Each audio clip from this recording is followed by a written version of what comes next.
Sir ఆదివారం సెలవు రద్దు చేయాలని కొత్త ప్రతిపాదన ఈ మధ్య సోషల్ మీడియాలో చూస్తూ ఉన్నాం. ఏం సార్ ఎందుకు చేయాలి సార్, అసలు ఆదివారం రద్దు ఎందుకు చేయాలి? ఇది వాస్తవేనండి.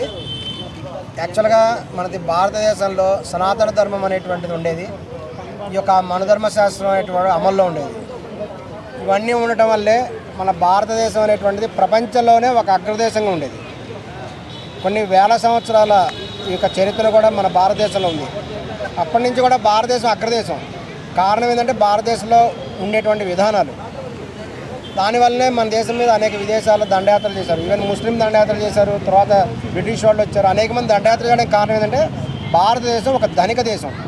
ఇక్కడ రోడ్డు మీద రత్నాలు వజ్రాలు పోసి అమ్మేవాళ్ళు. వీటన్నిటికి కారణం ఏంటంటే ఇక్కడ ఉండేటువంటి సనాతన ధర్మం. వీటిని బ్రిటిష్ వాళ్ళు వచ్చిన తర్వాత వీటన్నిటిని జాగ్రత్తగా గమనించడం జరిగింది. ఓహో, వీళ్ళ విధానాలు కనుకుంటే మనము వీళ్ళని ఎప్పుడు కూడా శాశ్వతంగా పరిపాలించలేము, భారతీయులను దెబ్బతీయాలనే ఉద్దేశంతో వాళ్ళు కొన్ని తప్పుడు విధానాలు కూడా ప్రవేశపెట్టడం జరిగింది. వాటిలో ముఖ్యమైనది ఏంటంటే ఆదివారం సెలవు పెట్టడం. ఈ ఆదివారం అనేటువంటి సెలవు అనేటువంటిది హిందూ మత ధర్మం ప్రకారం కూడా కరెక్ట్ కాదు.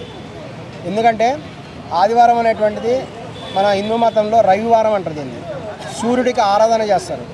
ఈ యొక్క సూర్యుడు ఆరాధన చేసేటువంటి రోజు మాంసాహారం తినకూడదు. లెక్క ప్రకారం మాంసాహారం తినకూడదు. ఈ యొక్క స్త్రీ పురుషుల సంపత్కరం అనేది జరగకూడదు. ఈ విధంగా కొన్ని విధి విధానాలు అనేటువంటి స్పష్టంగా ఈ యొక్క గ్రంథంలో చెప్పబడినప్పటికి కూడా ఈ యొక్క బ్రిటిష్ వాళ్ళు క్రిస్టియన్స్ కాబట్టి వాళ్ళ సైనికుల కోసం ఆదివారాన్ని వాళ్ళకి సెలవు పెట్టుకున్నారు. క్రమంగా కూడా ఇది అందరికీ వర్తింపజేశారు. కానీ ఈరోజు ఏమైందంటే మనం ఇప్పుడు సొసైటీ బయటంతా గమనించండి. ఆదివారం రోజు విపరీతంగా అనేక కులాల వారు మతాల వారు మాంస విక్రయాలు ఎక్కువ జరుగుతాయి. వాటిని పూజిస్తారు. ఇక హాలిడే రోజు వల్ల ఈ ఒక్క రోజు ఎక్కువ సంపత్కర ఇవన్నీ కూడా ఆదివారం రోజు జరుగుతాయి. ఇది ఖచ్చితంగా కూడా శాస్త్ర విరుద్ధం అయిపోయింది. ప్రస్తుతము మన ప్రపంచం మన దేశం కూడా అల్లకల్లోలం అవడానికి కారణం ఏంటంటే ఆదివారం సెలవు వల్లే. సెలవు ఉండటం వల్ల రవి యొక్క ఆగ్రహానికి గురవుతారు. ఈ యొక్క నవగ్రహాల్లో సూర్యుడు ప్రధానమైనటువంటి వాడు. రవి అంటే సూర్యుడు. ఈరోజు వాళ్ళు ఆడమ్మగా సంవత్సరం జరగడం వల్ల మరియు సంభోగాలు జరగడం వల్ల ఈ యొక్క తాగుడు వంటివి ఇంకా అనేక రకమైనటువంటి విధానాలు కూడా ఆదివారం జరగడం వల్ల ఏమవుతున్నదంటే ఈ యొక్క ప్రళయాలు సంభవిస్తున్నాయి. వీటన్నిటికీ కూడా కారణం ఏంటంటే ఇవే. అందువల్ల కూడా వీటిని క్రమంగా కూడా తొలగించాలి అనేటువంటి భావనతో కూడా చేయడం జరిగింది. అంతేకాకుండా పూర్వకాలం అమావాస్య రోజు పౌర్ణమి రోజు తప్పనిసరైన సెలవులు ఉండేవి. ఈ యొక్క అమావాస్య రోజు అనేటువంటి రోజు అనేక రకాల పూజలు చేసేవాళ్ళు. వీటిలో కొన్ని రకాలైన మంచి పూజలు ఉండేవి, కొన్ని రకాలైన క్షుద్ర పూజలు కూడా జరిగేవి. ఈ యొక్క మంచి పూజలు ఏంటంటే ప్రతి ఒక్కళ్ళు కూడా పితృతర్పణాలు అనేటువంటివి ఖచ్చితంగా కూడా చేసేవాళ్ళు. ఈ విధంగా చేయడం వల్ల వంశాభివృద్ధి కులాభివృద్ధి కూడా జరిగేది. అది ఈ రోజున ఈ రోజున అమావాస్య రోజు చాలా చోట్ల సెలవు లేదు. అసలు ఎక్కడా లేదు సెలవు ఇండియాలో. కేవలము ఇప్పటికి కూడా కొంతమంది భవన నిర్మాణ చేసే కార్మికులు మాత్రమే వాళ్ళు అమావాస్య రోజు సెలవు పాటిస్తున్నారు. వాళ్ళు భవన నిర్మాణ కార్మికులు అమావాస్య రోజు పనిచేయరోళ్ళు. గమనించండి కావాలంటే కొంతమంది మాత్రమే చేస్తున్నారు.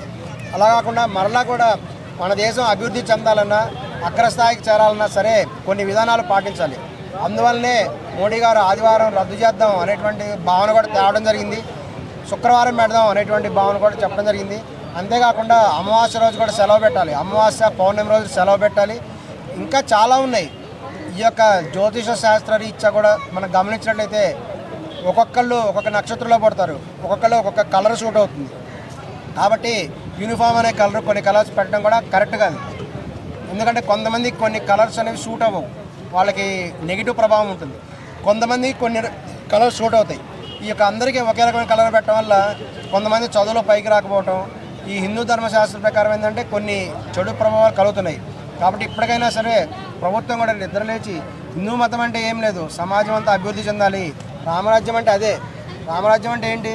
హిందూ రాజ్యం అని కాదు దాని అర్థం. ఎక్కడైతే ఎటువంటి చెడు ఉందో అంతా మంచిగా ఉంటుందో, అందరూ సంతోషంగా ఉంటారో, ఈ యొక్క దుర్మరణాలు ఉండవో, రోగం భ్రష్టు వంటి ఉండదో, అందరూ ఎక్కడైతే సంతోషంగా ఉంటారో దాన్ని రామరాజ్యం అంటారు. దాని రామరాజ్యం హిందూ రాజ్యం అనుకుంటారు కొంతమంది. అది కాదు, ప్రజలందరూ సంతోషంగా ఉండాలి, అన్ని కులాల వాళ్ళు అన్ని మతాల వాళ్ళు సంతోషంగా ఉండాలని చెప్పేటువంటిదే ఈ యొక్క రామరాజ్యం. కాబట్టి తప్పనిసరిగా కూడా ఆదివారాన్ని సెలవు రద్దు చేయడమే మంచిది. మరి దీనివల్ల ప్రజల్లో చాలా రియాక్షన్ వచ్చే అవకాశం ఉంది. మరి దాన్ని ఎలా ఫేస్ చేస్తారో చూడాలి.